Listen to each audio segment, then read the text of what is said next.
Sir कल supreme court का review हुआ, उस पर सुप्रीम कोर्ट अपने पहले वाले आदेश पर ही कायम है। सर क्या कहना चाहेंगे बीएड वाले कैंडिडेट को आप? देखिए, जैसा मैंने अपने पिछले प्रेस कॉन्फ्रेंस में भी बताया था, देखिए मैं बिल्कुल मौका दूंगा, क्योंकि मैंने पहले भी प्रेस कॉन्फ्रेंस में बताया है कि जो लोग दोनों किए हुए हैं, बीएड और डीएलएड दोनों किए हुए हैं और प्राइमरी में वो अपना अप्लाई भी किए हैं, तो उनको हम मौका देंगे अपने डॉक्यूमेंट में परिवर्तन करने का। सुप्रीम कोर्ट द्वारा कह दिया गया है कि प्राइमरी स्कूल के लिए डीएलएड ही मान्य रहेंगे, तो सर क्या एक तरह से समझा जाए बीएड के लिए मुश्किल जो है रास्ता बंद होते हुए नजर आ रहा है? माननीय सर्वोच्च न्यायालय का आदेश 4 ऑप्शन और 5 ऑप्शन से 4 ऑप्शन करना और उसके बाद फिर से ये जिज्ञासा होना कि चौथे ऑप्शन में तो कहीं none of the above, all of the above या more than one of the above, इस तरह की बातें हों, तो मैं इसमें अभ्यर्थियों से ये कहना चाहूँगा कि इस तरह के और ये 4 ऑप्शन हमें लागू किया। अब इस चौथा ऑप्शन इसमें क्या होगा, कुछ भी हो सकता है। मैं इसके बाद से मैं जानता भी नहीं हूँ, मैं इनकार भी नहीं करूँगा कि अगर उसने अपने आरक्षण कोटि को मान लें कि वो सर्टिफिकेट लगाया है बीसी का और गलती से उसने एससी अपना एंट्री कर दिया है, तो इस एंट्री को सुधार करने का हम मौका देंगे, लेकिन हम डॉक्यूमेंट अटैच करने का मौका नहीं देंगे।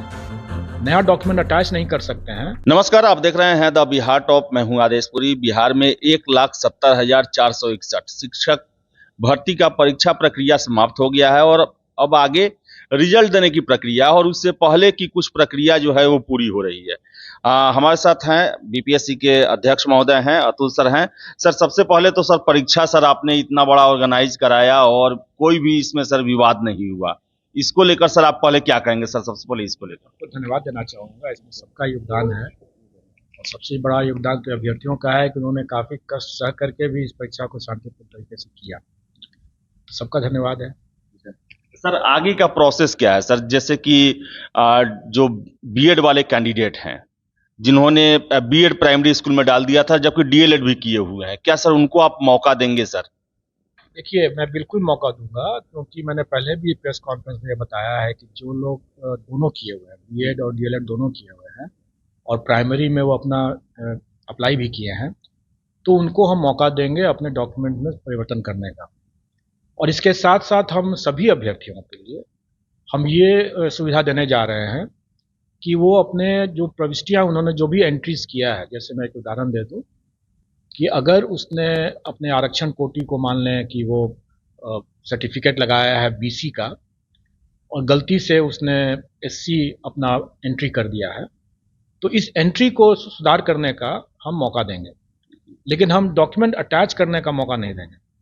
नया डॉक्यूमेंट अटैच नहीं कर सकते हैं, लेकिन वो अपने जो पुराने जो डॉक्यूमेंट जो उन्होंने अपने आवेदन के समय लगाया था, उसके हिसाब से अगर उन्होंने कोई गलत प्रविष्टि कर दिया है, कुछ गलत लिखा गया है, डेट ऑफ बर्थ में जैसे कुछ गलत लिखा गया है, तो इस तरह की प्रविष्टियों में सुधार करने का हम उनको बहुत जल्दी मौका देंगे।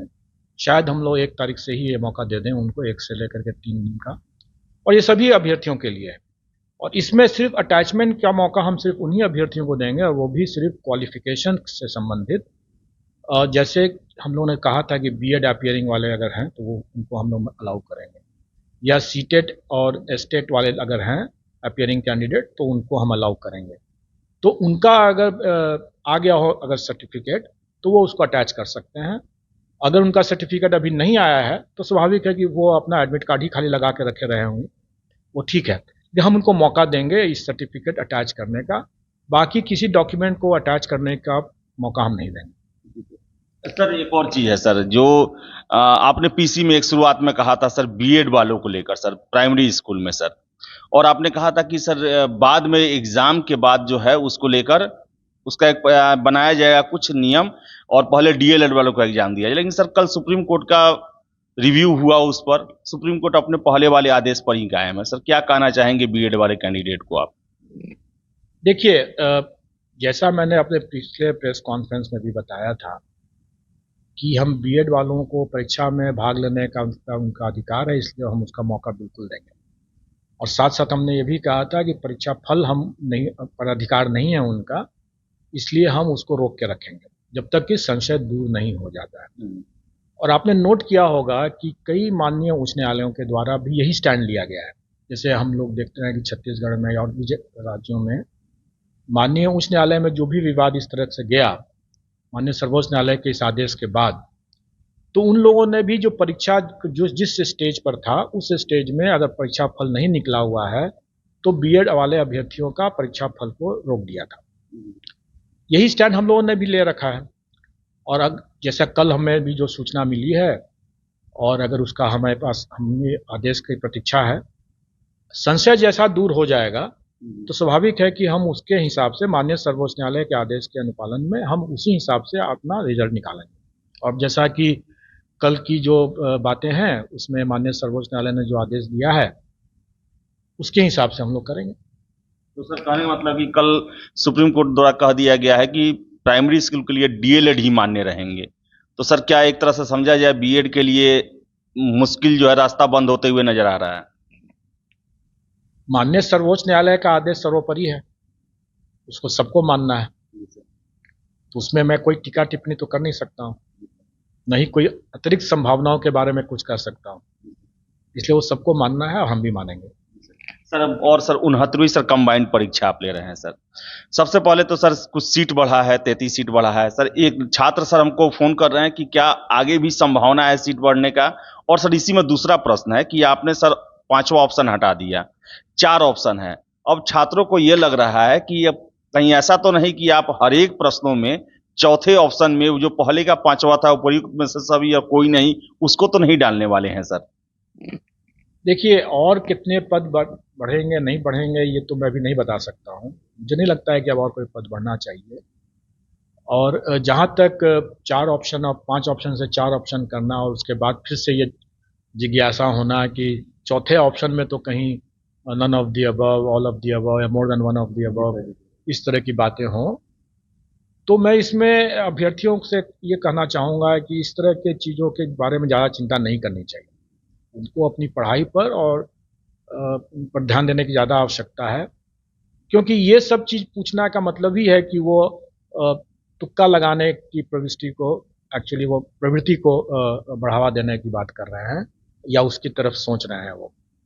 मैं ये कहूँगा कि जैसे यूपीएससी भी और दूसरे राज्यों में भी जहाँ भी 4 ऑप्शंस रहते हैं, क्या वहाँ पर all of the above, none of the above या more than one of the above के इस तरह के चौथा ऑप्शन नहीं रहता है क्या?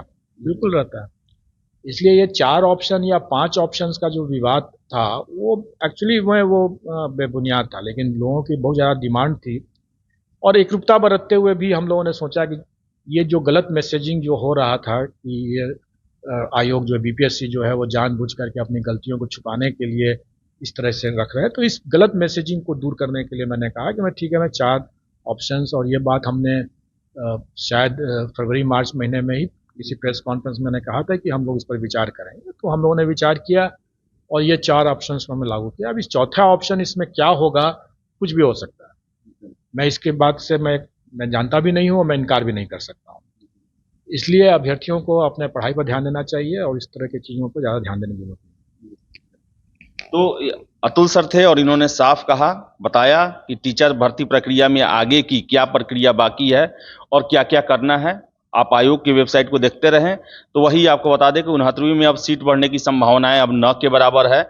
इसके साथ साथ चौथे ऑप्शन पर आप 5वें ऑप्शन को लेकर आप प्रश्न कर रहे थे, तो 5 ऑप्शन में से एक ऑप्शन हटा दिया गया है, लेकिन चौथा ऑप्शन जो है वो उस पर ज़्यादा ध्यान देने की जरूरत नहीं है, पढ़ाई करने की जरूरत है। तो फिलहाल इस वीडियो में इतना ही। वीडियो पसंद आया लाइक शेयर करें, हमारे चैनल द बिहार टॉक को सब्सक्राइब जरूर कर लें। धन्यवाद।